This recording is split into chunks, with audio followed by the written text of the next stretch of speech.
안녕하십니까. 한옥석 소장입니다. 자, 여러분, 지금 시장에서 우리가 중요한 것은 그만큼 일단 앞으로 이제 우리가 수익을 얼마나 일단 제고해 나갈 것인가 하는 부분이다. 이렇게 우리가 봐야 되겠죠. 사실 투자를 해보다 보면은 어떨 때는 잘 될 때가 있고 안 될 때가 있다 이렇게 볼 수 있겠습니다. 왜 그럴까? 이런 부분에서 우리가 좀 고민을 해봐야 되겠죠. 시장의 어떤 특성, 이것이 일단 여러분들, 역시 특성에 잘 포커스를 맞추고 투자를 해야만이 성공적인 투자를 할 수 있지 않을까 싶습니다. 시장의 특성을 어떤 이해하지 못한 상태에서 시장의 흐름과는 좀 다른 어떤 성격의 투자를 한다면은 이건 잘못됐다 이렇게 봐야 되겠죠. 그래서 사실상 최근의 장세 흐름에서 이렇게 보면 개별 종목들이 반짝반짝하고 테마주들이 반짝반짝하는 이러한 이제 모습을 보인다는 것을 우리가 알 수가 있겠습니다. 그러다 보니까 나는 좀 여유 있게 투자를 하고 싶은데 그래서 투자를 해놨더니 반짝하다가 다시 가라앉아 버리는 이러한 양상을 띈단 말이죠. 그래서 올라갈 때 따라 사다 보니까 주가가 후퇴해버리고 이런 경우가 많습니다. 전부 일단 종목들이 대부분 단발성에 거치고 떨어집니다. 최근의 장세의 특성은 이러한 이제 단점을 갖고 있다는 점을 우리가 잘 참고해야겠습니다. 그래서 이러한 또 성격을 우리가 또 이해를 하고 투자를 해야 된다는 것이죠. 추격 매수하게 되면 손실을 본다. 이것이 요즘 장세의 특징입니다. 왜 이런 현상이 나타날까요? 뚜렷한 주도주가 없는 상태에 있습니다. 지수가 조정권 내에 있다 보니까 그렇죠. 그러다 보니까 대부분의 종목들이 상승 연속성이 없는 거죠.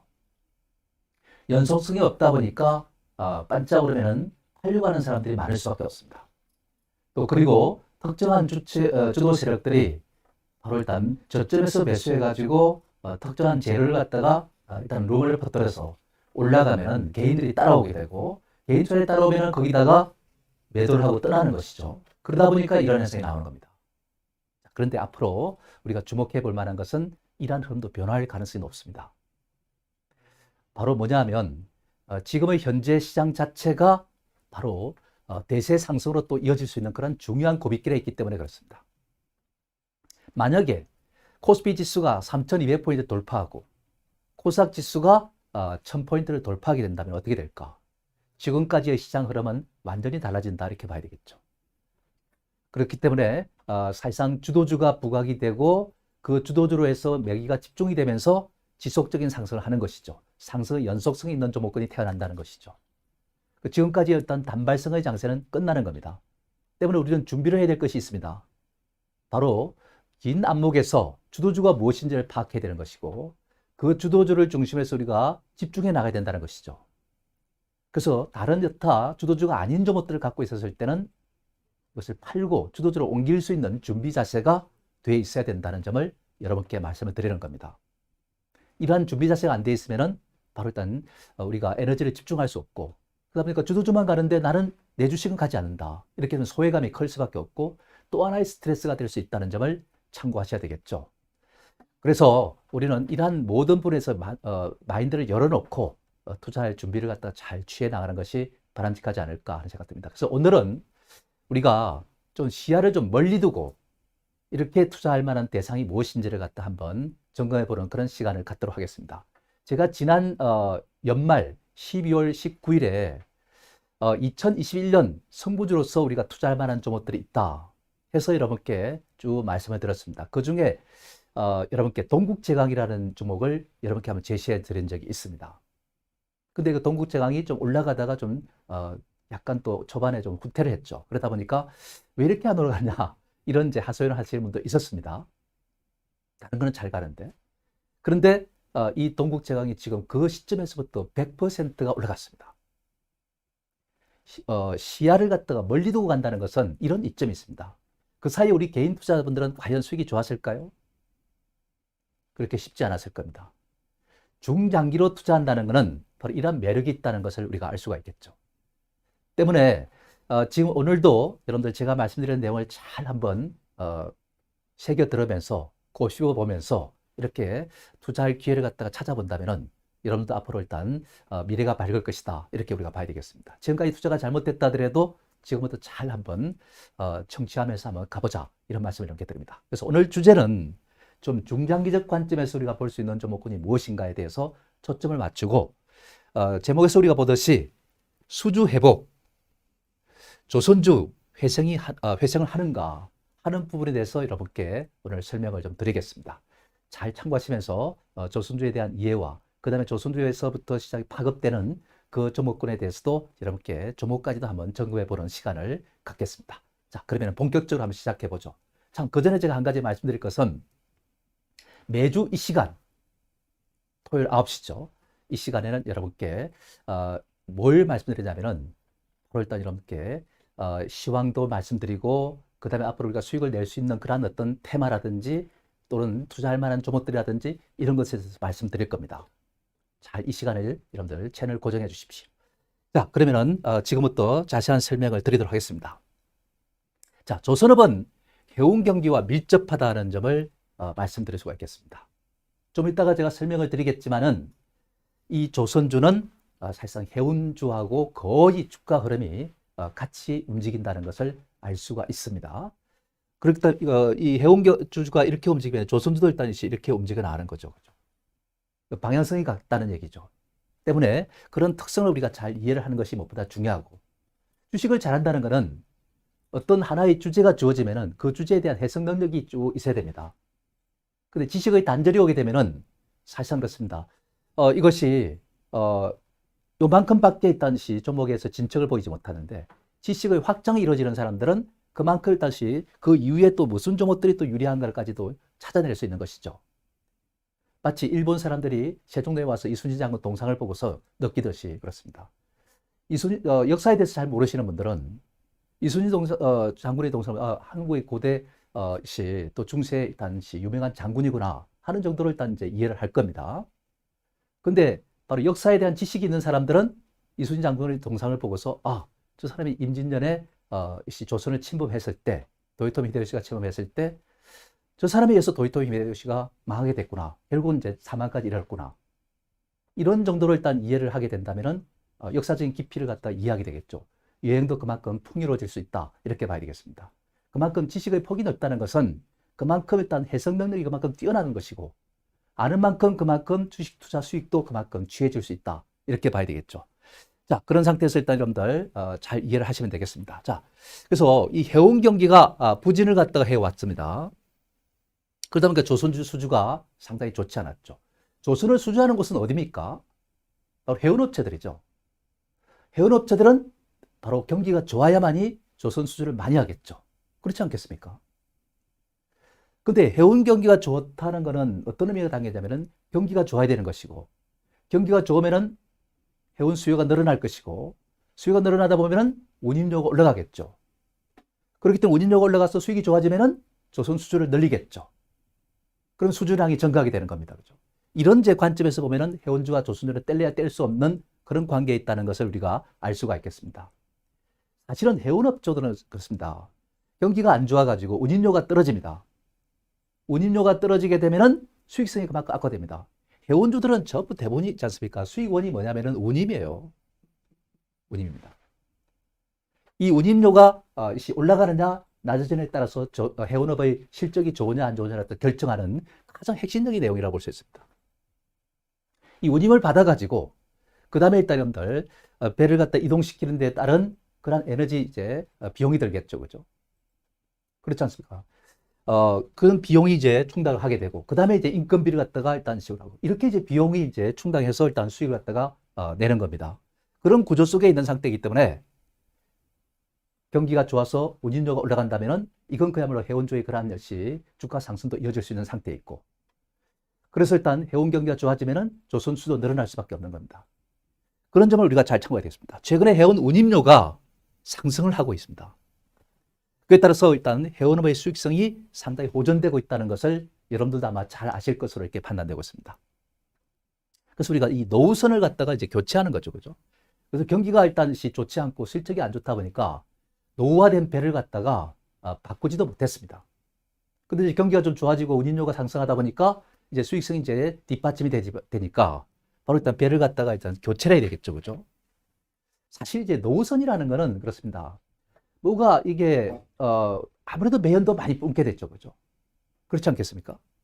그런 상태 속에서 일단 매연을 많이 뿜다 보면 해상 오염이 심화되다 보니까 그 배가 일단 입항을 할 때는 그 국가에서 일단 입항을 못하게 할 수도 있습니다. 그때는 교체를 하지 않으면 안 되는 것이고, 또 교체를 하지 않으면은 바로 이 노후선을 갖다가 유지하는데 유지비용이 너무 많이 들어요. 그러다 보니까 유지하지 않으면 안 될 그런 상태다 이렇게 봐야 되겠습니다. 그리고 신규 수주가 일단 증가할 수밖에 없죠. 아무래도 일단 이제 노선에 이제 또 교체하는 배도 있고 하다 보면은 새롭게 배를 갖다 구입을 해가지고 일단 충당을 해야 되는데 사실은 그럴 만한 일단 여유가 없었습니다. 해운 경기가 좋지 않았고 운임료가 안 좋다 보니까 그런 상태이기 때문에 이러한 이제 최근 들어서 일단 이 신규 수주 증가로 이제 이어지고 하는 그런 양상을 띠고 있습니다. 그래서 앞으로 일단 신규 수주 증가는 계속해서 이어질 것 같아요. 그러면 조선주가 일단 수혜를 갖다 받을 수밖에 없겠죠, 그죠?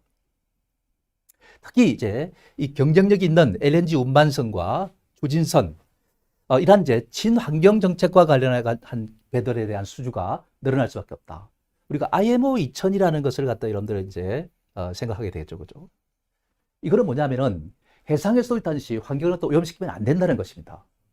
오염시키는 배들이 이제 입항할 때는 그 영내에 일단 들어오지 못하도록 하는 것이죠. 이렇게 이제 된다면 있지 않습니까? 이건 그야말로 배를 수주하더라도 매연을 많이 뿜는 배는 지금 현재 일단 앞으로 퇴조될 수밖에 없는 상태에 있습니다. 그런 배들이 점차 일단 이제 이란 이제 LNG 운반선이라든지 추진선 이런 쪽으로 일단 바뀔 수 있는 겁니다. LNG 운반선이라는 것은 그야말로 우리가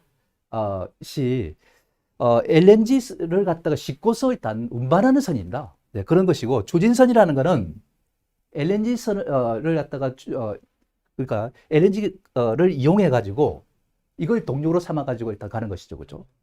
그렇기 때문에 이제 이런 이제 배들에 대해서는 한국이 최고의 기술력을 갖고 있다 이렇게 여러분들 보시면 되겠습니다. 그렇기 때문에 이제 우리나라가 그만큼 일단 이제 조선 부분에서 일단 최고의 수혜를 갖다 볼 수밖에 없는 것이다 이렇게 우리가 봐야 되는 거죠. 자, 이런 이제 관점에서 우리가 잘 봐야 될 것이고 최근에 이제 운임 지수를 갖다 우리가 한번 보도록 합시다. 여기서 일단 우리가 발틱 지수를 갖다 우리가 이제 일단은 참고를 해서 일단 이렇게 보게 되는데요. 작년 2020년이죠, 그죠? 20년에 5월에 이때가 일단시 운임료가 일단시 바닥을 쳤습니다, 그죠? 바닥을 쳤잖아요, 그죠? 그리고 나서 일단 운임료가 한번 쫙 올라갔습니다. 그리고 또 쫙 쉬더니 그 다음에 또 운임료가 차근차근 이렇게 올라가는 이런 양상을 띠고 있습니다. 꽤나 일단 운임료가 올라갔는데도 불구하고 지금 현재 트렌드상으로 일단 상승세를 갖다가 이어가고 있는 상태를 보이고 있습니다. 운임료가 이처럼 이제 지속적으로 상승해서 계속해서 올라간다면은 사실상 그렇습니다. 해운업계의 어떤 수익성은 그만큼 좋아질 수밖에 없겠죠. 해운업계 수익성이 좋아진다면은 그만큼 배도 일단 구입을 갖다 하게 되고 노화된 배를 갖다가 교체해 나가고 이러다 보니 일단 조선업에 대해서 일단 불을 갖다 붙이게 되는 거죠. 운임료 이러한 상승은 점차 조선주에 대해서 군부를 지피는 것 같다. 이렇게 여러분들 보시면 되겠습니다. 조선수 증가로 일단 이어진다는 얘기죠, 그죠? 그런 관점에서 우리가 본다면은 이 운임지수의 이러한 회복은 상당히 지금 현재 타격력이 크다는 말씀을 드리겠습니다. 한국은 우리가 조선업에 있어서 사실상 1등입니다. 1등. 과거에 일단 여러분들 1등에서 일단 1등이 아닌 상태가 있었습니다. 근데 2006년부터 2008년까지 중국 경제가 확 살아나면서 거기서 중국 해운사들이 한국에 대한 배를 수주를 갖다 많이 했어요. 그러다 보니까 단숨에 한국 조선업계가 일단 1위로 올랐었죠, 그죠? 그리고 중국 경기가 일단 식으면서 조선수가 일단 위축이 되고, 그 다음에 또 일단 중국도 배도 일단 자체 스스로 만들어가지고 조달하겠다 해가지고 하다 보니까 우리나라 일단 조선업이 다시 2위로 일단 밀려났던 상태였습니다. 근데 최근에 다시 있지 않습니까? 이 환경 정책과 관련해가지고 그렇고 또 한국 배들의 어떤 우수성이 일단 부각이 되면서 지금 현재 일단 상당히 이제 좋은 여건을 갖다가 만들어가고 있다. 이렇게 여러분들 보시면 되겠습니다. 어쨌든 작년 5월 이후에 운임지수가 일단 회복세로 전환하면서 조선업의, 해운업의 수익성이 일단은 이제 좋아지고 있다는 것이죠. 이 수익성이 좋아진다는 것은 그만큼 일단 이제 일단 실적으로 일단 이어지게 되는 것이고, 그죠? 실적이 좋아진다는 것은 제가 항상 뭐 이렇게 방송을 통해서 말씀드리지만은 EPS라는 것은 이제 우리가 주식 수분의 뭡니까? 바로 일단 이익이죠, 그죠? 그래서 이익이 좋아진다는 것은 바로 일단 이제 어떤 의미냐면은 EPS가 좋아진다는 뜻입니다. 주식 수의 자본금의 변화가 없다면은 수익성이 좋아지면은 EPS가 일단 좋아질 수밖에 없죠. 퍼라는 거는 그만큼 일단 이제 이익이 좋아질수록 퍼가 낮아지는 겁니다, 그죠? EPS분의 주가니까 그렇지 않습니까? EPS가 높아지다는 분모가 높아지기 때문에 퍼가 낮아지는 것이죠, 그죠? 퍼가 낮으면 주가가 올라간다는 뜻 아니겠습니까? 저평가됐기 때문에. 이러한 제 관점에서 우리가 본다면은 당연히 있지 않습니까? 해운주가 주가가 상승하는 것은 당연하다. 이렇게 우리가 봐야 되는 거죠. 그런 관점에서 일단 운임지수의 상승은 매우 중요한 의미가 있다. 이렇게 볼 수 있습니다. 그래서 HMM은 여러분 어떤 종목입니까? 잘 아시겠지만은 이거는 여러분들 현대 상선이죠. 그죠? 그렇습니다.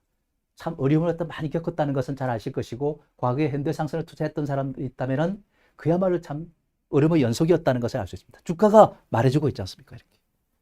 자, 그런데 이 HMM의 저점은 운임주수의 저점과 일치한다. 이렇게 우리가 보시면 되겠습니다. 아까 2020년 5월에 일단 여러분들 저점을 갖다 이뤘다 이렇게 말씀드렸잖아요. 그죠? 근데 지금 여기서 일단 바닥이 저점에 이제 마무리를 갖다 지었던 상태입니다. 그죠? HMM 주가가.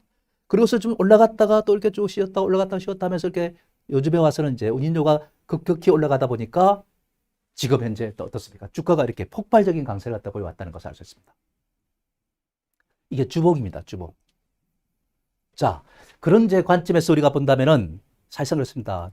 해운업은 운임료의 상승과 직결되어 있다는 것을 알 수 있습니다. 만약에 운임료가 일단씩 꺾인다면 어떻게 될까요? 주가는 역시 조정을 갖다 받을 수밖에 없습니다. 주가라는 것은 이제 운임료의 어떤 흐름에 따라서 실적이 결정되고, 실적이 결정되면은 주가도 일단 거기에 맞춰서 일단 움직이겠지만은 너무 과다하게 올라가면은 또 조정도 받는 겁니다. 예를 들면 볼린저 밴드 상으로 우리가 보면은 너무 벌어졌잖아요. 그죠? 확장이 심화됐습니다. 볼린저 밴드라는 것은 확장이 심화되면은 또 수축이 와야 되잖아요. 수축이 할 때 주가의 반대편은 선이 하한선인데 이게 지켜듭니다. 지켜들다는 것은 수축의 신호가 들어왔다는 것이고, 그때가 바로 주가가 이렇게 조정을 받는 거예요. 그죠?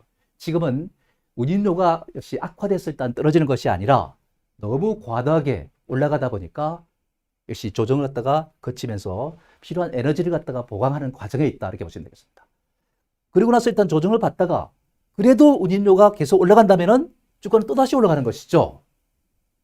그런 제 과정 속에 있다는 것을 우리가 알 수 있습니다. 지금은 해운주가 일단 기술적 조정권에 있다. 이렇게 우리가 이야기를 할 수 있는 것이고, 이 기술적 조정을 일단 마무리하고 나면은 다시 회복 구간으로 일단 들어갈 것이다. 이렇게 우리가 보면 될 것 같습니다. 왜냐하면 경기가 좋아지고 있잖아요. 그죠? 그리고 경기가 지금 정점에 있는 것도 아닙니다. 고점에 있는 게 아니에요. 그죠? 지금 바닥을 치고 이제 1분기 이제 회복 단계를 또 돌아서는 이런 초기 단계에 있잖아요. 그죠? 그리고 일단 이제 각 국가들이 백신 접종을 일단 많이 합니다. 그러다 보니까 일단 이제 경제의 정상화 이루어지게 되면서 물동량이 자유롭게 일단 이동을 좀 많이 하게 되고, 그러다 보니까 운임에 대한 배에 대한 선호도 높아지고 운임료가 일단 높아지는 것이죠. 그죠? 그러다 보니까 지금 상태에서 이렇게 주가가 미리 선 반응해서 많이 올라갔습니다. 그러다 보니 기술적 조정이 오는 것이고, 그래도 운임료가 올라간다면 주가는 올라갈 수밖에 없는 것이죠. 그죠? 그래서 일단 이런 이제 운임료와 해운주의 주가는 일치한다는 것을 알 수 있겠고, 운임료의 상승은 해운주의 주가 상승을 갖다가 계속해서 도울 것이다. 그리고 경기가 일단 회복되는 초입 단계에 있기 때문에 운임료의 지속적인 상승이 이어질 것으로 예상되고 있고, 그 다음에 해운업은 계속 좋아질 것이고, 해운업이 계속 좋아지면은 조선주주도 계속 증가할 것이다는 것을 우리가 잘 이해를 갖다가 여러분들 하셨으면 좋겠습니다. 자, 해운주와 또 조선주의 주가도 동행성이 있어요. 운임료와 그 다음에 해운주도 일단 동행성이 있는데, 지금 현재 해운주와 조선주도 주가 동행성이 있다는 것을 우리가 잊어서는 안 됩니다. 좀 이따가 제가 차트를 여러분께 한번 보여드리겠습니다만은 그런 흐름도 우리가 잘 참고하셔야겠습니다. 이 운임료 상승으로 인한 해운 경기가 일단 이제 회복이 되고, 해운주의 주가가 최근 들어서 일단 이제 상승 갖다 하고 있다는 걸 조금 전에 우리가 봤지 않습니까? 그죠? 이 해운업의 실적 호전에 따라서 조선 수주가 일단 이제 증가하는 것이죠. 해운업이 실적이 빈약한 상태에서 조선을 갖다가 노후화된 것도 교체하기 힘든데 새로운 신규 조선 수주를 갖다 하겠습니까? 안 하겠죠. 그죠? 근데 그만큼 일단 이제 최근 조선 수주량이 증가하는지를 잘 우리가 봐야 되는데, 이것이 증가한다는 것은 해운업 경기가 그만큼 좋기 때문에 수주가 늘어나는 것이고, 앞으로 해운 경기가 계속해서 좋아질 것이라면 수주는 계속해서 늘어날 것이라는 것을 우리가 예상할 수가 있습니다. 그래서 뭔가 일단 이것이 증가하면 조선주도 일단 증가하니까 조선주도 일단 주가가 상승할 것으로 이렇게 우리가 예상을 갖다가 할 수가 있는 것이죠. 그죠? 그래서 일단 우리가 이런 제 상황을 갖다 우리 해석하다 보면 해운주와 조선주의 주가 움직임은 일치한다는 것을 우리가 느낄 수가 있습니다. 그동안 이제 고통 속에서 왔던 주목군들입니다. 해운주도 마찬가지고 조선도 마찬가지고. 근데 이러한 이제 해운 경기가 살아나고 역시 운임료가 올라가면서 해운료가 상승하고 그 다음에 수익이 좋다 보니까 조선주가 증가하게 되고 그러면 주가는 당연히 올라갈 수밖에 없죠. 그런 이제 흐름을 갖다 우리가 잘 이해를 갖다 하셨으면 좋겠다는 말씀 여러분께 들으셨겠죠. 자, 이런 상태에서 이 HMM하고 대우조선의 일단 상대 비교를 다 해봅시다. 물론 뭐 대우조선도 좋고 삼성중공업 좋고 다 좋습니다. 근데 주가 흐름을 갖다 여러분들 한번 이렇게 봅니다. 월봉 차트를 갖다 우리가 보게 되는데요. 자, 여러분들 한번 잘 보십시오. 약간의 기복의 차이는 있어요. 그죠? 있는데, 일단은 이제 여기서부터 시작해서 이렇게 쭉 됐다가 이렇게 이제 쫙 올라가죠. 그죠? 자, 그렇게 여러분들 잘 봐야 됩니다. 근데 여기서 이제 이때는 이렇게 거의 일치합니다. 이때 상승도 있지만은 해운 경기가 좋아지는 것이 뚜렷하니까 역시 조선주보다는 더 탄력적으로 움직입니다. 그죠? 그리고 일단 그 이후에는 또 해운 경기 이렇게 좀 지지부진한데도 불구하고 좀 더 일단 조선주가 좀 더 탄력적이에요. 그죠? 그러다가 일단 떨어질 때 해운 경기가 일단 좀 약화될 때 그때는 있지 않습니까? 확 떨어집니다. 조선은. 그죠? 그리고 일단 좀 약간 좀 증가했다 이렇게 되는데 그리고 많이 떨어지니까 기초 반등을 하는 거죠. 그죠? 그래 기본적인 일단 이 흐름은 거의 비슷합니다. 그죠? 기본적인 흐름은 거의 비슷하죠. 그리고 그 다음에 여기서 보면은 또 2010년에 이렇게 또 일단 해운주도 올라가고 조선도 이렇게 올라가는 모습을 보이고 있습니다. 그리고 또 이렇게 보니까 조선주는 별로 많이 안 빠지는데 해운주는 많이 빠졌어요. 그죠? 운임료가 일단 위축되다 보니까 그렇죠. 그러다가 여기는 또 같이 또 반등하지 않습니까? 그죠? 그리고 또 일단 쫙 내려갑니다. 이렇게. 그러다가 일단 옆으로 바닥에서 이제 완전 기고 있습니다. 워낙 많이 빠졌기 때문에 더 이상 이제 빠질 것이 없으니까 가치상으로 일단 이렇게 돼 있는 거죠. 그래서 그러다 보니까 기본적인 흐름은 있지 않습니까? 주가 약간의 어떤 이제 정도의 차이는 있지만은 기본적인 흐름은 있지 않습니까? 거의 일치한다는 것을 우리가 느낄 수 있습니다. 자, 그런 이제 상황인데 최근 들어서 일단 여러분들 한번 잘 보면은 위에 있는 것이 바로 뭐냐면은 HMM입니다. 밑에 있는 것이 바로 대우조선해양인데 HM 주가가 지금 월봉을 보니까 요거밖에 안 올라 있는 것 같지만은 여러분 직접 여러분들 한번 일봉 차트를 한번 보십시오. 일봉 차트. 여러분들 잘 아실 겁니다. 그죠? 월봉상으로 이렇게 이제 이 폭이 있다 보니까 요 폭이 여기서 약간 뭐 적게 이렇게 나타나지만은 실제로 일봉을 보면 이렇게 올라 있는 거예요, 지금. 그런 상태입니다. 근데 조선주는 있지 않습니까? 전혀 움직임이 없어요, 지금. 이제 최근에 잠깐 올랐다가 좀 쉬고 있는 상태입니다. 근데 우리가 아까도 말씀드렸지만은 해운주와 조선주의 주가는 일치한다는 것을 갖다 우리가 이렇게 이제 우리가 앞에서 이렇게 봤잖아요. 그죠? 그런데 지금 이제 해운 경기가 이렇게 좋아지면서 이렇게 올라가고 있는 상태다 하는 것을 우리가 알 수 있겠고 그렇다면 조선주도 약간의 시차는 있겠죠. 왜 그러냐면은 이게 이제 해운과 조선 간의 관계는 그렇습니다. 경기가 좋아져 가지고 해운업이 일단 운임료가 상승하고 해운업이 이제 살아나면서 실적이 좋아지고 그러다 보니까 일단 조선주를 후차적으로 일단 여러분들 수주가 늘어나는 거 아니겠습니까? 결국 우리가 이치상으로 따져본다면 해운주가 먼저 올라가는 것이 맞죠? 그렇잖아요. 그죠? 그 다음에 이어서 바로 일단 여러분들 그 낙수 효과에 의해서 여러분들 조선주가 일단 올라가는 것이 순서라고 일단 봐야 되겠죠. 그죠? 차트상으로 보면 거의 뭐 일치하는 것 같지만 실제로 내면을 쫙 좀 정확하게 따져본다면 해운주가 먼저 오르고 조선주가 약간의 시차를 두고서 움직인다. 이렇게 여러분들 보시면 되는 거죠. 그렇게 우리가 본다면 해운주의 이만한 상승은 그만큼 조선주의 상승으로 이어진다는 것을 갖다 우리가 이해할 수가 있겠죠. 그렇지 않겠습니까? 그 때문에 앞으로 조선주를 갖다 우리가 관심을 갖다 둬야 된다는 것을 여러분께 말씀드리는 겁니다. 특히나 재차 강조하지만은 경기가 작년까지 위축이 됐다가 지금은 어떻게 되고 있습니까? 호전세로 바뀌고 있잖아요. 이렇게 경기가 회복된다면은 바로 일단 조선주도 그만큼 증가할 수밖에 없는 거 아니겠어요? 그래서 지금 이제 일단 조선주가 상승을 갖다 준비하는 과정에 있다. 이렇게 우리가 이야기를 할 수 있는 겁니다. 조선주가 지금 주가 상승을 갖다가 준비를 하고 있다. 이렇게 우리가 이야기할 수 있는 거 아니겠어요? 준비를 하고 있다면 우리도 일단 어떻게 해야 됩니까? 투자자들도 준비를 갖다 해야 되는 것이죠. 준비를 하거나 어떤 경우는 있지 매수를 갖다가 해 나가야 되는 것이죠. 어쩌면은 이 해운 운임료가 올라가고 있구나. 해운주의 실적이 좋아지겠네? 여기까지 생각이 이르렀다면은 아마도 사고의 어떤 것이 추리를 갖다가 발휘해가지고 연상법을 이용해서 궁예는 뭐 관시법을 이용해서 앞으로 본다 그러는데 우리는 관시법은 알 수가 없는 것 같고 연상을 해야 되겠죠, 그죠? 알고 있는 지식의 범위를 갖다 확대해가지고 일단은 이제 어디까지 갈 것이 어디까지 일단 사고의 범위를 확장해가지고 갈 것인지를 한번 생각해보면서 가야 되겠죠, 그죠? 그렇게 이제 하다 보니까 야 이게 조선조 수조로 연결되겠구나. 그럼 조선조 사야 되겠네? 하고서 일단 이제 조선조를 갖다 산 사람들도 아마 분명히 많이 있을 거예요, 그죠? 근데 그런 분들은 대부분 이제 시각을 갖다가 어떻게 가져야 되느냐면은 단발성의 시각을 갖는 게 아니라 또 안 올라간다고 짜증낼 것이 아니라 어떤 생각을 가져야 될 것 같습니까? 느긋한 마음으로 이렇게 가야 되는 것이죠, 그죠? 느긋한 마음으로. 우리가 투자를 할 때 어떤 거는 단타로 갖다 빨리빨리 먹고 이제 나오는 것도 있어야 되겠지만은 어떤 것은 있지 않습니까? 좀 여유 있게 일단 가져가서 큰 수익 갖다 보는 것도 일단 필요한 거 아니겠습니까? 서두에서 말씀드렸지만은 동국제강이 바로 올해 일단 조선 수주가 증가하면서 일단은 앞으로 일단 후판 수요가 늘어날 것이다. 이렇게 말씀드렸잖아요. 그죠? 근데 제가 제시한 부분에서부터 100%가 넘게 올라갔잖아요. 그죠? 작년 연말 12월 19일 날 이렇게 이 방송을 통해서 말씀드렸는데, 그죠? 그런 것을 우리가 보면 사실상 여러분들 이 대우조선에도 같이 적용할 수 있는 겁니다. 또는 삼성중공업에도 같이 적용할 수 있는 것이고, 또 현대미포조선도 마찬가지고, 또는 여러분들 현대중공업도 마찬가지고, 그런 거예요. 그죠? 이거는 뭐 대표적으로 대우조선을 여기다 일단 적용한 것이지만은 다 마찬가지예요. 이런 제 관점에서 우리가 본다면은 여러분들이 있지 않습니까? 이 HMM의 주가 상승이 이미 그만큼 칼집을 냈다. 이렇게 보면 되겠습니다. 그리고 일단 여러분들, 조선주에도 일단 영향을 갖다 미칠 것이구나 하는 것을 갖다가 이제 우리가 예상을 할 수가 있는 거죠. 여기서 또 사고의 범위를 또 확대해 본다면은 여러분들 있지 않습니까? 조선기자재라든지 보냉제라든지 이런 쪽으로까지 일단 사고의 범위를 확대하면서 우리가 일단 관심을 갖다 가질 수 있는 거죠.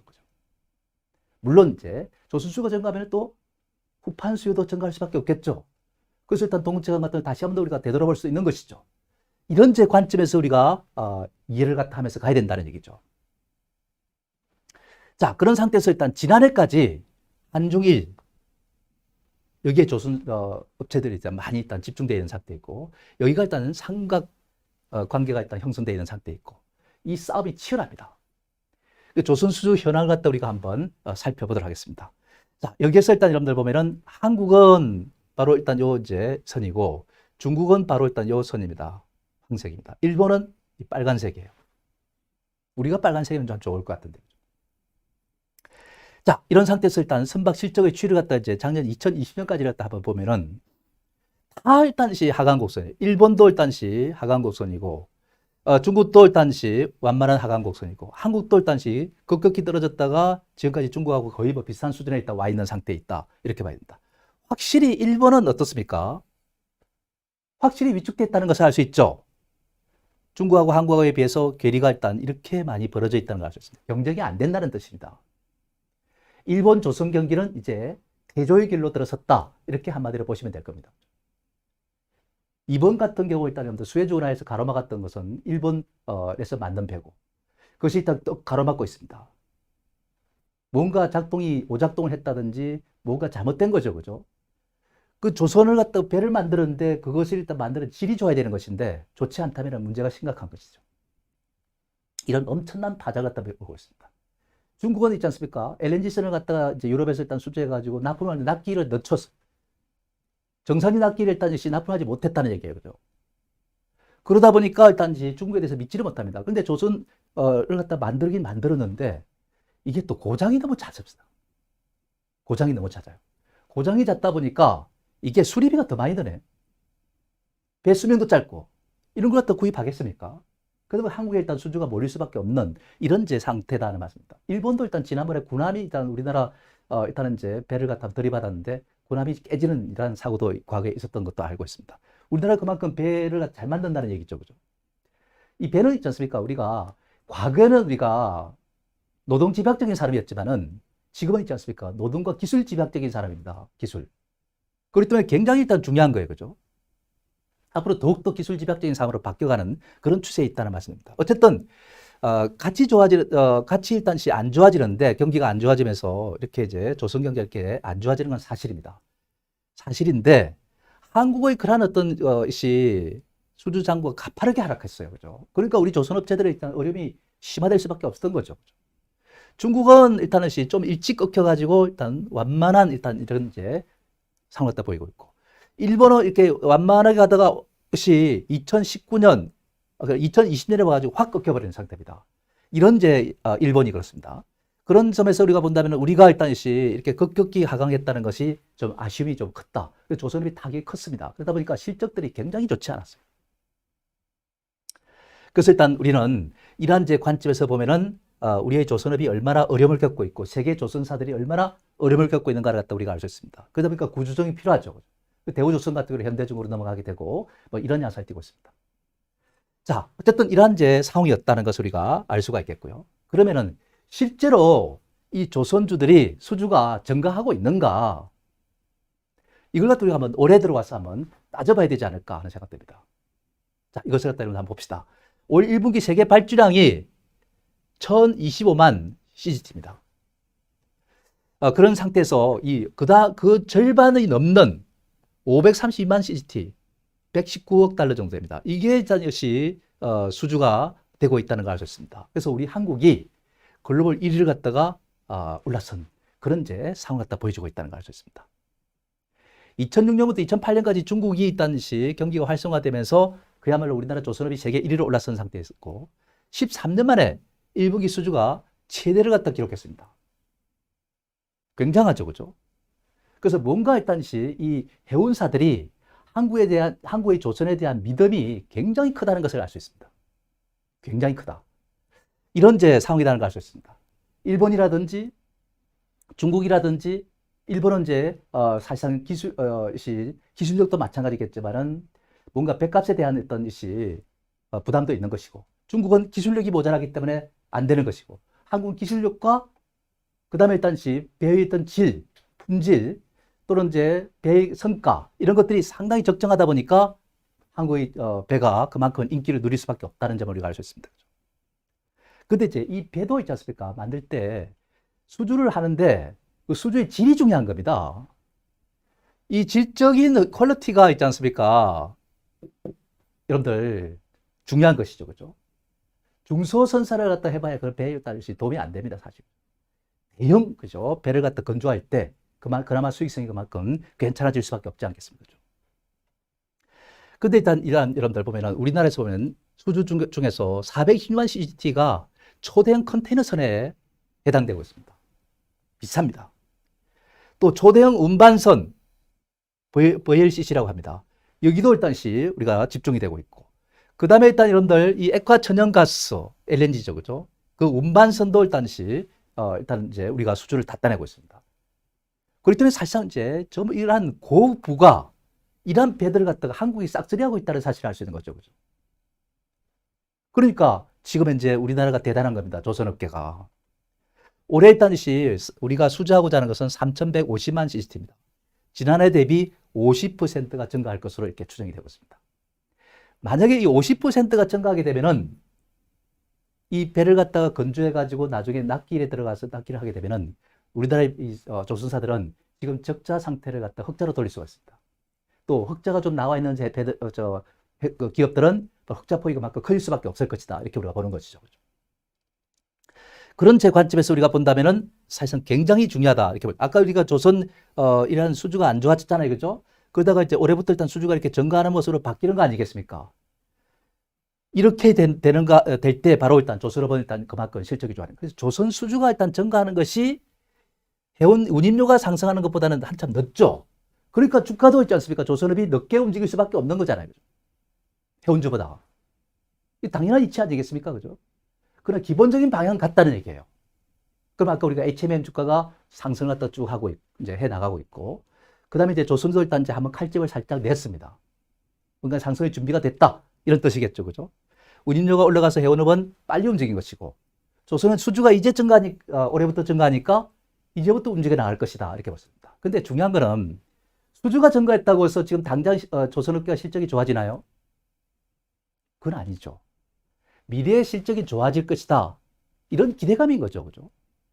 그 실적을 따진다면은 우리는 조선주가 올라갈 이유가 없어요. 지금 아직까지. 그렇잖아요. 그죠?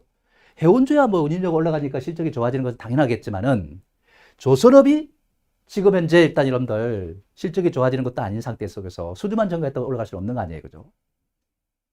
그런데 바로 해운주하고 조선주의 주가는 거의 비슷하게 올라가요.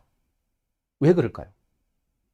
바로 수주 그 자체만으로도 앞으로 실적이 좋아질 것이라는 기대감을 갖다가 미리 앞당겨서 땡겨서 반영하는 것입니다, 주가가.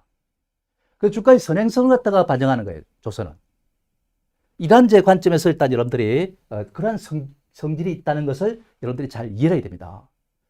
조선주가 실적을 들여다보니 왜 이 실적이 적자고 이거 왜 이래 이거? 실적이 계속 하강 곡선이고. 이러니까 주가 올라가겠어? 그런 부분은 아까도 우리가 봤지만은 주가가 하락을 하면서 계속 반영되어 왔던 겁니다. 미리. 안 좋다는 거예요. 그렇잖아요. 그죠? 근데 해운 경기가 딱 살아나고 하고 그다음에 조선주 실적이 이제 수주가 증가하기 시작하고 이러다 보니까 이거는 앞으로 조선 경기가 좋아지겠구나. 수주가 증가하면 실적이 앞으로 좋아지겠구나. 그걸 땡겨서 반영하는 거예요. 그래서 어쩌면은 조선주는 있지 않습니까? 한 1, 2년을 갖다가 앞서서 주가가 반영하는 것이다. 이렇게 우리가 볼 수 있는 겁니다. 이러한 특성이 있다는 것을 여러분들이 잘 이해해야 됩니다. 그래서 일단 해운주의 주가 움직임과 약간의 시차를 두지만은 거의 비슷한 이제 흐름을 갖다 보이게 되는 것이다 하는 점을 잘 기억해 두셔야 되겠습니다. 자, 이런 상태에서 일단 조선 3사의 연초 수주액과 목표액을 갖다 우리가 이제 한번 보도록 하겠습니다. 올해 일단 수주 목표가 있고 예상 이제 기대치가 있고 지금까지 1분기에 일단 수주한 내용을 갖다 우리가 한번 보도록 하겠습니다. 빅3를 통해서 일단 우리가 보도록 합니다. 그죠? 여기에 일단 여러분들 보시면은 요게 일단 올해 예상 목표입니다. 요 색깔이. 빨간 색깔이 올해 지금 이제 현재 1분기에 수주한 내용들입니다. 자, 이걸 갖다 우리가 이제 보게 되는데 현대중공업그룹은 어떻습니까? 바로 일단 목표치가 일단 149 이런 상태에 있고 그 다음에 일단 지금 현재까지가 바로 일단 50 정도 그러니까 33.6%가 지금 현재 수주가 돼 있는 상태입니다. 올해 목표치가 일단 이제 1분기 지났으니까 앞으로 3분기를 더 돼야 된다면은 그렇지 않습니까? 그죠? 그럼 3은 9 이렇게 되면은 올해 목표치 달성이 예상된다는 정도로 알 수가 있을 것 같아요. 그죠? 정상적인, 극히 정상적인 수준으로 지금 가고 있다. 이렇게 봐야 됩니다. 물론 변수는 있겠지만. 근데 대우조선의 향은 보니까 올해 목표치가 77인데 23.2% 안 됐어요. 이대로 가다가는 3을 곱하면은 3은 9에다가 2, 3은 6이다가 69%밖에, 69밖에는 안 올라오는 거죠. 올해 예상 목표치를 달성하지 못할 수도 있겠다는 생각이 들지 않습니까? 그죠? 그런 정도로 일단 대우조선은 좀 미약한 상태에 있다는 점을 알 수가 있겠고요. 삼성중공업을 한번 봅시다. 삼성중공업은 지금 적자 상태가 누적돼가지고 수년간 적자 상태예요, 지금.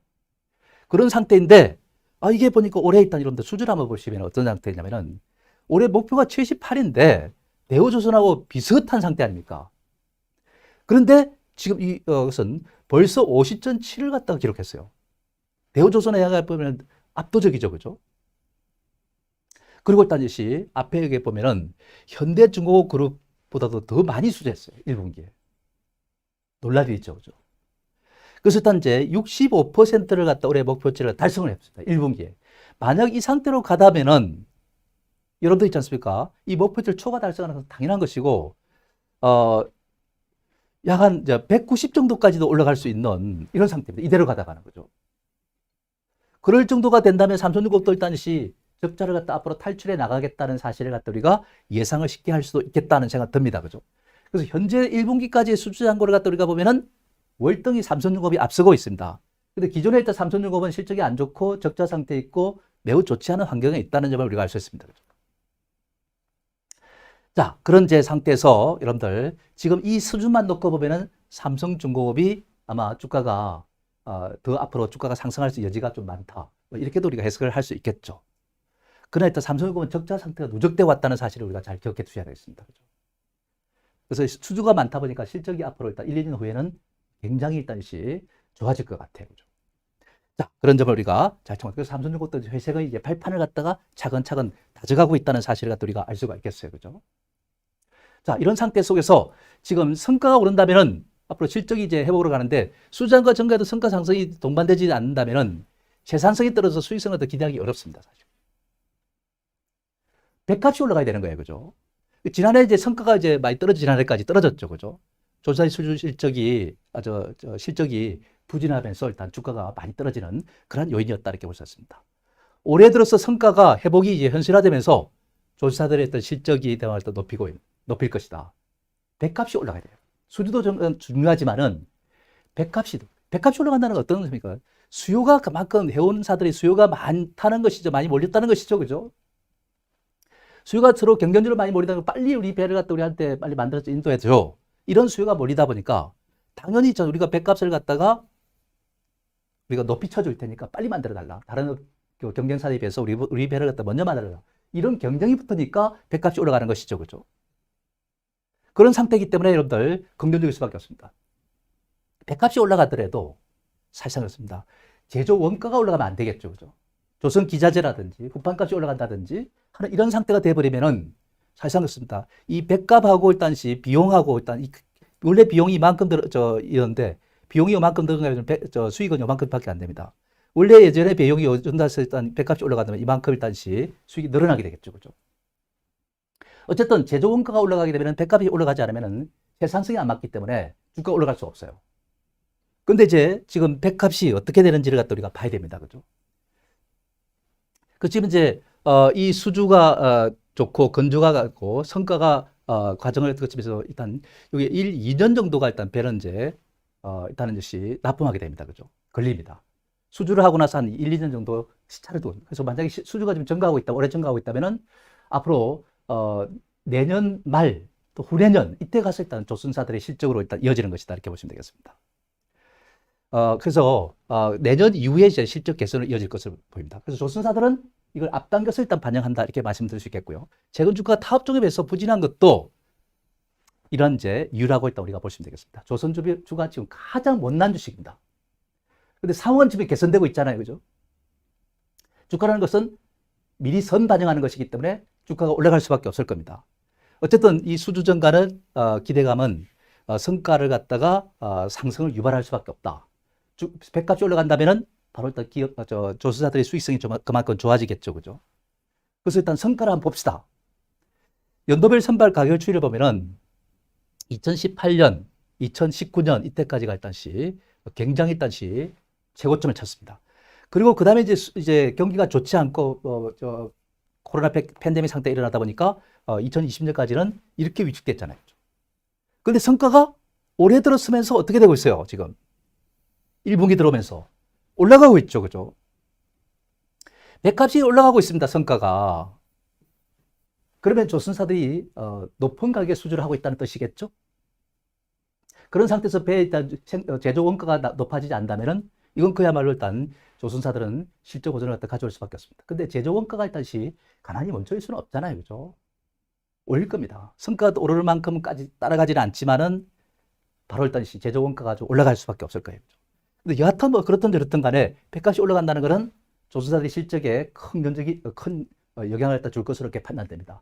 그렇기 때문에 우리가 조선주는 우리가 실적이 향후에 좋아질 것이라는 기대감을 갖고서 관심을 둬야 될 그런 대상이 될 수 있다는 것을 말해주는 거죠. 그죠? 그 조선주 탑픽은 일단 여러분들 제가 아까 대우조선의 향이 1분기 수주가 가장 저조하다 이런 말씀을 이렇게 들었습니다.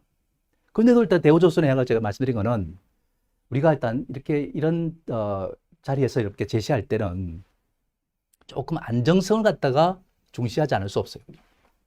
뭐 수익성도 좋고 성장성도 좋지만은 안정성이 좋지 않은 상태를 갖고서 우리가 할 수는 없잖아요. 그죠? 그래서 일단 이제 대우조선인데 대우조선 1분기는 수주가 안 좋지만은 앞으로 2분기, 3분기 이렇게 가면서 수주는 계속 좋아질 거예요. 뭐 경쟁을 하다 보니까 삼성중공업을 일단 많이 뺏길 수도 있는 거잖아요. 그죠?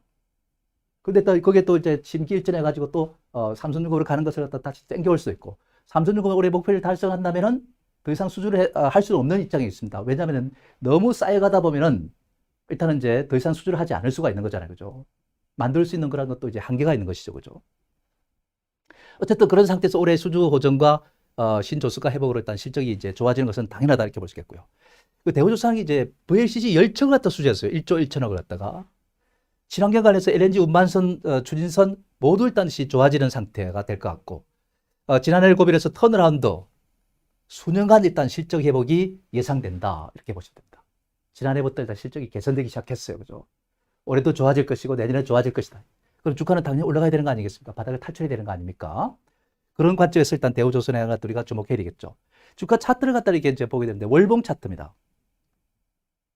월봉 차트를 갖다 이렇게 여러분들 보시면은 지금의 상태에서 아까도 우리가 이제 한번 봤지만은 지금 현재 HMM 주가가 이렇게 이제 올라가는 상태 그렇지 않습니까? 그런 상태에서 대우조선해양은 아직까지 움직이지 약간 미세한 움직임을 할지만 살짝 내놓고 있는 상태단 말이죠.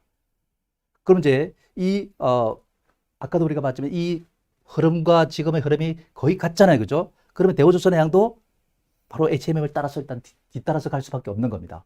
그렇기 때문에 사실상 이 대우조선해양은 긍정적일 수밖에 없는 거예요. 그죠? 지금은 사야 됩니다. 대우조선해양. 대신에 우리는 단기적 관점에서 사는 것이 아니라 중장기로 일단씩 승부하는 겁니다. 그렇잖아요. 그죠? 중장기로 승부해야 되는 것이지 단기로 승부할 것이 아니잖아요. 그죠? 그런 관점에서 이 대우조선해양 갖다가 여러분께 말씀을 드리는 겁니다. 안정성을 갖다 갖고 있다. 실적이 점차 회복되고 있다. 삼성중공업 같은 경우는 적자, 여기에 이제 브레이크이븐 포인트면은 적자에서 일단 이렇게 돌아서는 것이고, 대우조선해양은 흑자 상태에서 이렇게 이제 돌아서고 있는 겁니다. 물론 이제 이거 턴어라운드 하는 이러한 중요한 순간인데, 다만 주가 오를 때는 이게 더 많이 오를 수도 있어요. 삼성중공업도 좋습니다. 삼성도 좋아요. 대우조선도 좋은데, 다만 조금 제가 지금까지 이뤄낸 실적들을 바탕으로서 삼고서 제가 대우조선해양을 선택해 봤다는 말씀을 여러분께 드립니다. 자, 삼성중공업도 좋다는 말씀 드립니다. 수주가 굉장히 좋잖아요. 그죠? 근데 이제 조선업이 호황을 갖다 하면 낙수효과, 이 트리클 다운 이펙트를 갖다 우리가 또 한번 주목해 볼 필요가 있습니다. 후판은 일단 여러분들 6mm 이상의 철판을 말하는 겁니다. 그 수요 증가가 일단 이루어지고 있는 그런 상태에서 가격 인상이 이제 이것입니다. 현대제철은 이제 가격 인상을 합니다. 동구제강도 일단 오늘 신문에 보니까 브라질에서 일단 이제 흑자로 전환했다는 이야기 나옵니다. 브라질 사업이. 그런데 일단 지금 후판값도 일단시 또 올라갈 것 같고, 이렇게 되면 있지 않습니까? 당연히 수혜주로 부각될 수밖에 없죠. 그죠? 조선 기자재 수요도 증가하고 있습니다. 조선 원가의 55%를 차지한 것이 조선 기자재인데, 이것도 일단시 수요가 그만큼 늘어날 겁니다. 성과가 올라가면서 일단 이런 것도 일단시 여유가 있는 거죠. 그죠? 그래서 우리가 본행제, 이것도 LNG 추진선에 일단 수주 증가로 해가지고 이제 수요 증가가 기대된다는 점도 우리가 알 수 있겠고요. 이 본행제라는 것은 내부 연료 탱커 내부 온도를 갖다가 초저온 상태로 유지를 해야 되잖아요. 그죠? 그런 상태가 꼭 필요한 겁니다. 이거는. 그죠? 그렇기 때문에 이제 여러분들 이런 LNG 선을 갖다가 이제 건조할 때는 바로 반드시 있지 않습니까? 이런 이제 본행제가 필요한 것이기 때문에 그 본행제 관련주로서 일단 우리가 주목해야 되는 이런 종목에 우리가 낙수 효과를 겨냥해서 우리가 관심을 둬야 되는데, 그런 종목들을 갖다 우리가 이제 보면은 일단은 조선수정관에서 동국제강을 갖다 우리가 계속해서 관심을 둡니다. 이 동국제강은 제가 아시다시피 2020년 이때 이렇게 제가 추천을 드렸잖아요. 그죠? 연말에 했다고 2021년에 승부주로서 매수해야 된다 했는데, 그러고 나서 일단 지금 주가가 이렇게 많이 올랐어요. 그때가 여러분들 아시다시피 매수한 가격이 우리가 8천 얼마 했죠. 그죠? 근데 지금 17,000원대로 왔으니까 여러분들 더블이 나왔잖아요. 100% 나왔잖아요. 그죠? 근데 이게 너무 올라 있어요. 그죠? 그래서 여기서 이제 우리가 그래프를 보면은 한번 눌렀다가 이렇게 갈 것이다. 그래서 제가 볼 때 15,000원 있지 않습니까? 이 부근에 오면 한번 노리고 일단 들어가 볼 만해요. 그죠? 그리고 나서 일단 다시 한번 더 레벨업 될 겁니다. 이 동구제강도 있지 않습니까? 그동안에 참 어려움을 많이 겪고 왔는데, 이제 실적이 턴어라운드 하면서 이제 좋은 모습으로 바뀌고 있습니다. 그래서 앞으로 일단 부채율도 낮추게 될 것이고, 그만큼 재무 상태도 일단 좋게 가져갈 겁니다. 때문에 이거는 많이 올랐다고 해서 우리가 매매할 것이 아니라, 바로 일단 한번 눌렀을 때 다시 공략해야 되는 것이고, 과거의 고점에 비해서는 워낙 지금 이제 쌉니다. 아직도. 그 때문에 많이 올랐긴 했지만은 또 휴식을 취했다가 또 가는 것이기 때문에 그 눌림에서 일단 15,000원 근처로 한번 눌려주면은 매수할 수 있는 기회가 오겠죠. 그죠? 그 다음에 일단 이제 이 조선 수주 증가 수혜주로서 기자재를 갖다 우리가 보지 않을 수 없습니다. 기자재는 아까도 말씀드렸던 조선 원가의 55%를 차지하기 때문에 굉장히 중요합니다. 성과가 올라가면은 바로 일단 이 기자재 수요도 늘어날 수밖에 없고, 세진중공업 같은 이런 게 이제 한번 말씀을 드리는데, 이게 지금 이제 여기까지 계속 위축됐습니다. 조선경이 안 좋았다 보니까. 근데 건조량이 증가하다는 것이 소식이 알려지다 보니까 점차 이렇게 이제 올라가는 거죠. 상승 트렌드를 가고 있습니다. 지금은 오른 데 대한 휴식을 취하고 또 가는 이런 모습이 될 것 같아요. 조정을 보일 때는 차근차근 분할 매수해가지고 가는 것도 좋을 것 같아요.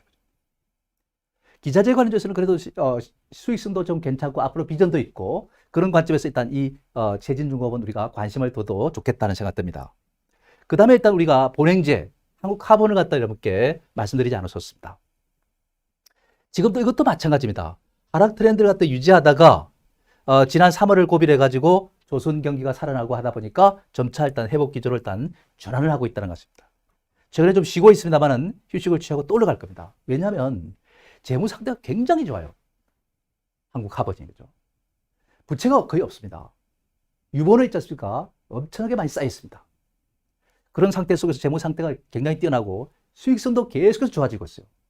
순수하게 이 회사는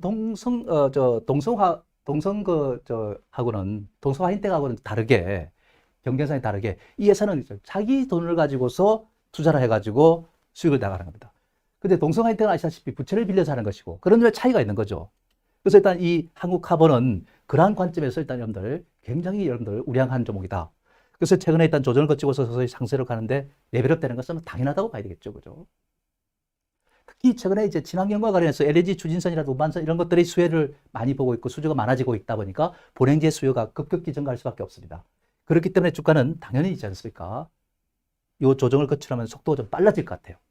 그래서 이런 이제 우리가 종목들에 관심을 둬야 된다. 그래서 우리가 해운 경기가 좋아지는 것을 보고서 우리는 사고의 범위를 점차 확대하다 보면은 조선주가 좋아질 것이고 조선주가 좋아지다 보면은 바로 조선 기자재도 좋아질 것이고 본행지도 좋아질 것이고 조선의 후판도 일단 좋아질 것이고 이런 이제 연상 효과로 이해해 가지고 일단 우리가 이런 종목들을 찾아낼 수가 있는 거죠. 주식투자는 이렇게 하는 겁니다. 너무 재료에 민감하게 대한 재료가 터졌습니다. 따라 들어갑니다. 따라갔다가 일단 거기다 큰 손이 팔아버립니다. 그럼 주가 떨어져요. 이런 식의 투자는 여러분들 초보자들이 하는 것이고 시야를 갖다 우리가 멀리 보고 중장기적 관점에서 이러한 어떤 것이 업황이 이렇게 구축이 돼 가고 있구나 하는 것을 우리가 시나리오를 잘 한번 짜보고 거기에 맞춰서 우리가 투자를 하는 겁니다. 대신에 시야를 넓게 가지고 멀리 보고 가는 거예요, 여러분들. 이런 제 관점에서 여러분들 잘 이해를 하시면 되겠다는 말씀 드려주겠습니다. 어떻게 해운 조선, 그다음 조선 기자재, 본행재, 또 철강까지 연결되는 이런 연결고리를 갖다 여러분들이 잘 이해하셨는지 모르겠어요. 이런 이제 체인을 갖다가 잘 이해하고 있으면은 앞으로 무엇이든 다 그래요. 반도체도 마찬가지고 뭐 다 마찬가지입니다. 주식시장은 있지 않습니까? 대체재와 보완재로 일단 나눠져야 되는 겁니다. 대체재와 보완재. 대체재는 경쟁재죠. 보완재는 있지 않습니까? 서로 일단 없으면 안 되는 사이입니다. 바늘과 실이죠. 그죠? 만년필과 잉크 관계고. 만년필 볼펜이 바로 일단 대체재입니다. 이런 관계로 점철되어 있는 것이 주식시장입니다. 대체재는 하나가 망하면은 아이고 좋아라고 주가 올라갑니다. 그렇지 않겠습니까? 보완재는 하나가 일단 윗대가리가 망하면은 바로 일단 후발주들이 쑥 쓰러집니다. 이런 상태에 있다는 것을 여러분들이 잘 참고해요. 그래서 일단 지금 해운주의 경기 호전은 이러한 연결고리를 가지고서 우리가 이런 종목들을 찾아낼 수 있다는 점을 여러분들이 잘 참고하시고 이걸 잘 활용해서 투자에 많이 여러분들 이용했으면 좋겠다 하는 생각이 듭니다. 일단 여러분들 강의는 여기까지 하고 제가 일단 소개 말씀을 좀 드리면은 일단 여러분들 이번 일요일이죠. 일요일 오전 10시는 항상 제가 여러분들 맞이합니다. 그래서 일단 유튜브를 통해서도 일단 맞이하고 이렇게 하는 것인데 일단은 이제 지금 현재 대세 상승을 갖다가 할 가능성이 없습니다. 지수가 3,200포인트 돌파하고 또 1,000포인트 돌파하고 이렇게 되면은 대세 상승을 갖다가 하게 되는 거죠. 그죠? 11일 이제 여러분들 제가 하게 됩니다. 10시에 하게 됩니다. 오전 10시에. 그 대세 상승에서 일단 뭐가 주도할 것이냐. 이 주도주가 무엇이냐에 대해서 이렇게 제가 따져드리겠습니다. 반드시 일단 여러분들 청취하셔야 되겠죠. 그죠? 그 다음에 또 한 가지 중요한 것은 다음 주, 그 다음 주, 매주 일단 토요일 날 이 시간에는 9시부터는 여러분께 있지 않습니까? 우리가 이 시장에서 핵심적으로 일단씩 공략해 들어갈 대상들을 갖다 이렇게 제가 드릴 겁니다. 빼놓을 수가 없는 중요한 시간이다. 이렇게 우리가 보시면 되겠습니다. 다음 주는 제가 이 시간에 9시에 2분기 승부주를 갖다 이렇게 제시할 겁니다. 2분기에 들어섰습니다. 승부주를 이렇게 제시할 겁니다. 3월도 그렇지만 4월 달에 일단 들었으면서 일단 굉장한 수익을 올리고 있습니다. 그렇기 때문에 여러분들 이 강의를 갖다가 꼭 여러분들 청취해 주시면 좋겠다는 말씀드립니다. 자, 오늘은 여기까지 하고 마치도록 하겠습니다. 감사합니다.